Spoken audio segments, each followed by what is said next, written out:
ওকে, আমরা আজকে ঢাকা বোর্ড 2021 করাবো। তো আমি যদি প্রশ্নটা পড়ি, শামীম 10 কেজি ভরের একটি বস্তুকে 20 মিটার উচ্চতায় নিক্ষেপ করার জন্য একটি স্প্রিং সংগ্রহ করেছে। হ্যাঁ, 10 কেজি ভরের একটি বস্তুকে 20 মিটার উচ্চতায় নিক্ষেপ করার জন্য একটি স্প্রিং সংগ্রহ করেছে। স্প্রিংটির উপর 800 জুল কাজ করায়, তাহলে স্প্রিংয়ের উপর একটা কাজ এসে পড়ছে 800 জুল। হ্যাঁ, মনে রাখবা জুল, 800 জুল কাজ এবং শক্তি আরো কিন্তু জুল, এটা কিন্তু মাথায় রাখবা। তো স্প্রিংটির উপর 800 কাজ করায় সেটা 8 সেন্টিমিটার সংকুচিত হয়েছে, কিন্তু স্প্রিংটি বস্তুটিকে ওই উচ্চতায় নিতে পারলো না।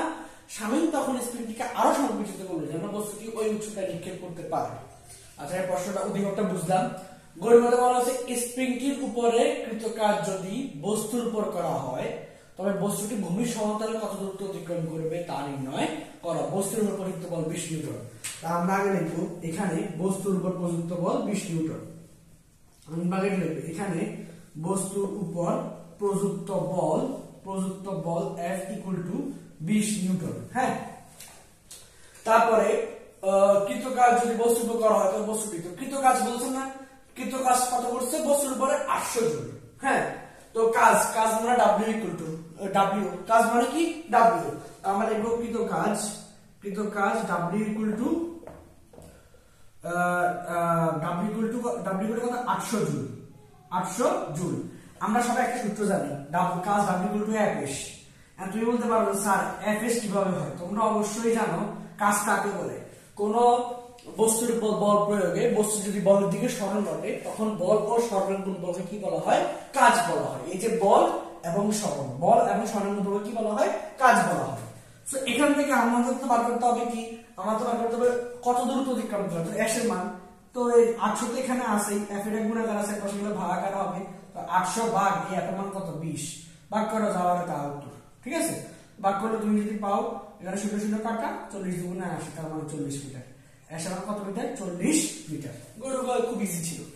গড়গড় নিয়ে কারো কোনো অবজেকশন থাকলে স্যারকে জানাতে পারো। হ্যাঁ, লাইটটা একটু ঠিক করে নি, দাঁড়াও লাইটটা একটু ঠিক করে নি। ওকে, তো গড়গড় আশা করি ইজি ছিল। আমরা চলে যাবো ঘোড়ার কথা। হ্যাঁ, ওকে, ঘোড়ার কথায় আসো। ঘোড়ার কথা কি বলছে? স্প্রিংটি কতটুকু সংকুচিত করলে শামীম বস্তুটিকে ওই উচ্চতায় নিক্ষেপ করতে পারবে। তাইলে ওই যে এখানে বলছো না কিছুটা সংকুচিত করছে, আগে আমরা দেখি বস্তুটাকে উঠাতে কত জুল লাগবে, বস্তুটাকে উঠাতে আমাদের কতটুকু প্রয়োজন, তোমার শক্তির প্রয়োজন, আর কতটুকু দিচ্ছে আমি আগে বার করি। দেখো, আমরা দেখবো বস্তুটি উঠানোর ক্ষেত্রে, ঘোড়ার পথে বস্তুটি উঠানোর ক্ষেত্রে, হ্যাঁ, বস্তুটি উঠানোর ক্ষেত্রে একটু যদি জিনিস খেয়াল করো, এখানে দেওয়া আছে উচ্চতা h = কত মিটার? 20 মিটার। উচ্চতা h = 20 মিটার এবং কাজ করা হচ্ছে কত জুল? 800 জুল। হ্যাঁ, আমরা দেখি কতটুকু কাজ করা করতে পারি, তার কতটুকু বস্তুর ভর কত? ভর হচ্ছে m = কত কেজি? 10 কেজি। হ্যাঁ, আর জি মান কত? 9.8 মিটার/সেকেন্ড²। আসলে কোনো ভুল নাই, ঠিক আছে? হ্যাঁ, তো কাজ আমরা আগে দেখি, মানে বস্তুটাকে উড়াইতে কতটুকু কাজের প্রয়োজন, মানে অ্যাকচুয়াল কতটুকু কাজ প্রয়োজন। এখানে কি কাজ বলছে যে 800 জুল কাজ করাইছে, এটা আমি জানি, 800 জুল কাজ করাইছে আমি এটা জানি, কিন্তু প্রকৃতপক্ষে কতটুকু কাজের প্রয়োজন? 800 জুল কাজ করার পর তো সে উঠাতে পারবে না, কিন্তু প্রকৃতপক্ষে কতটুকু কাজের প্রয়োজন? তাহলে কাজ W = mgh। m এর মান হচ্ছে কত? 10, g এর মান 9.8, উচ্চতা হচ্ছে কত? 20। ক্যালকুলেটর নাও, 10 × 9.8 × 20। 200 লগ 9.8 গুণ করে দিই, তাহলে কত হচ্ছে তোমার? 1960 জুল। দেখো, আমাদের অ্যাকচুয়াল কাজ দরকার হচ্ছে কত জুল? 800 জুল। এখানে কিন্তু আমার অ্যাকচুয়াল কাজ দরকার হচ্ছে 1960 জুল, আমাকে বস্তুর প্রয়োগ করা হয়েছে 800 জুল। তাহলে বস্তুটা তো অবশ্যই কাঙ্ক্ষিত উচ্চতা পৌঁছাবে না। তাহলে আমি কি করতে হবে? এবার আমি দেখতে হবে যে বস্তুটাকে কতটুকু সংকুচিত করছে। তো স্প্রিং এর সংকোচন প্রসারণের ক্ষেত্রে একটা সূত্র আছে, W = ½ kx²। W = ½ kx²। এখানে x টাকে বলা হয় স্প্রিং এর সংকোচন প্রসারণ, হ্যাঁ, আর k কে বলা হয় স্প্রিং ধ্রুবক W, তো মানে কাজ। এখন প্রশ্ন হচ্ছে মূলত এখানে এই যে স্প্রিং ধ্রুবকের মান কত, অর্থাৎ k এর মান কত? কিছু স্পেসিফিক অঙ্ক আছে তোমাদেরকে k এর মান বলে দিবে এরা, কিন্তু আমাদের এই অঙ্কে আমি কোথাও দেখতেছি না, আমাকে স্প্রিং ধ্রুবকের কথা বলে দিয়েছে। সো তোমাকে আগে স্প্রিং ধ্রুবকটা বের করতে হবে। এখন প্রশ্ন হচ্ছে স্যার বলে তুমি আমার প্রশ্ন করতে পারো স্যার আমি স্প্রিং ধ্রুবকটা বের করবো কিভাবে? তোমার এখানে অবশ্যই আছে, এখানে কতটুকু কাজ করাইছে? 800 জুল কাজ করাইছে। 800 জুল কাজ করানোর ফলে তোমার কতটুকু সংকোচন হয়েছে? 8 সেন্টিমিটার সংকোচিত হয়েছে। 8 সেন্টিমিটার তুমি কিসে নিতে হবে? মিটার নিতে হবে।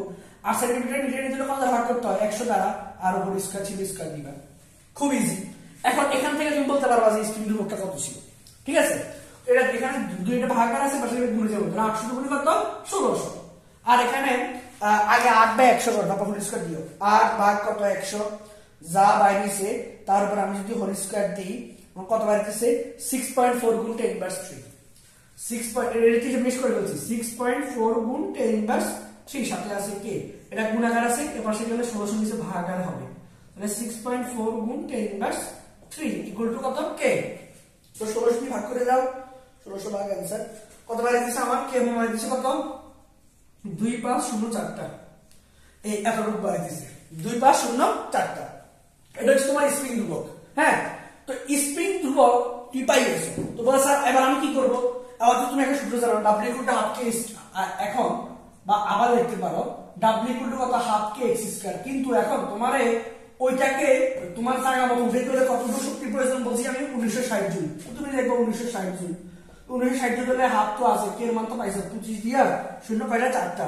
1টা 2টা 3টা 4টা লগে আছে x স্কয়ার। আমি চাইতেছি মূলত এই x এর মানটা কত বাইর হয়, কারণ আমার তো দরকার ছিল 1960 জুল। তো 1960 জুলে উঠাইতে গেলে বস্তুটা উঠে যাবে, 1960 জুল প্রয়োগ করলে বস্তুটা উঠে যাবে। বস্তুটা উঠে গেলে হ্যাঁ আমি দেখবো যে বস্তুটা আসলে 1960 জুল যদি বস্তুটা উঠে যায় তাহলে এই ক্ষেত্রে আমার কতটুকু সংকুচিত করতে হইতেছে। তো এখান থেকে 2 এটা গুণাকার আছে, পাশে কি সরি ভাগাকার আছে, নিচে মানে ভাগাকার আছে, এর পাশে গেলে গুণাকার হয়ে যাবে। তাহলে 1960 গুণ কত? 2 গুণ করলে কত বার হচ্ছে? 3920। আর এখানে আছে 25 দিয়ে 4টা শূন্য। হ্যাঁ, বা একটা কাজ করতে পারো, ডাইরেক্ট লিখে দিতে পারো, বুঝবে তোমার সাথে। আমি এভাবে দেখি 3920 এরপরে 25 দিয়ে 4টা কত? শূন্য। আর এখানে আছে x স্কয়ার, এটা গুণাকার আছে, এর পাশে গেলে কি যাবো? ভাগাকার। 3920 ভাগ করে ফেলি 250 কয়টা? 4টা আছে। আর এখানে আছে x স্কয়ার, ভাগ করে ফেলো 3920 ভাগ 250 4টা, 04টা ভাগ করলে কত বার হচ্ছে? তোমার 0.01568 বার হচ্ছে। কত বার হচ্ছে তোমার? 0.01568 x স্কয়ার। এটা বেশ আসছে কি যাও রুট, তাহলে রুট 0.0156 এখানে এটা লিখে নিই কেমন? আচ্ছা ওকে, 568 দিলাম। তাহলে তুমি x এর একটা মান আলটিমেটলি x এর একটা মান পাচ্ছ। কত পাচ্ছ? কত মিটার পাচ্ছ? আমি লিখছি, রুট দিচ্ছি। রুট দিয়ে পাচ্ছি 0.125 মিটার। তাইলে এই তোমার আগে বস্তুটা এই যে এখানে বলছে স্প্রিংটি কতটুকু সংকুচিত করলে সাইন বস্তুটিকে উচ্চতা নিক্ষেপ করতে পারবে। স্প্রিংটিকে যদি সে টোটাল 0.125 সংকুচিত করে তাহলে সে বস্তুটিকে তোমার এই টোটাল বলতে কোনো আমি বুঝেছি মানে এই 1960 জন কাজ করে তোমার ঠিক এতটুকুই স্প্রিংটাকে সংকুচিত করতে হবে। আবার তোমার যদি প্রশ্ন করে আগের তুলনায় কত বেশি সংকুচিত করতে হবে, তাহলে তুমি এটা থেকে ওই আগের মানটা যেটা এটাকে মানে 8/100 দিলে মনে হয় 0.8 বাড়িব। 8/100 দিলে 0. কত বাড়িব? 0.08 বাড়িব, সরি। তো তুমি এই যদি বলে আগের তুলনায় কতটুকু বেশি সংকুচিত করতে হবে, তাহলে তুমি লিখবা 0.125 বিয়োগ 0.08। আমি করে দিচ্ছি 0.125 বিয়োগ 0.08 ভাগ করলে তোমার 0.045 মিটার আগের তুলনায় হয় কি। আর যদি বলে স্প্রিংটি কতটুকু সংকুচিত করলে ওই মানে ওই উচ্চতা নিক্ষেপ করতে হবে, তাহলে উত্তর এটাই। ঠিক এতটুকু নিক্ষেপ, এতটুকু উচ্চতা, এতটুকু সংকুচিত করলেই স্প্রিংটাকে ঠিক তার কাঙ্ক্ষিত স্থানে পৌঁছাতে পারবে। ঠিক আছে, আশা করি তোমরা সবাই অঙ্কটা ভালো মতো বুঝতে পারছো। সো চলো আমরা নেক্সট অঙ্কে যাই।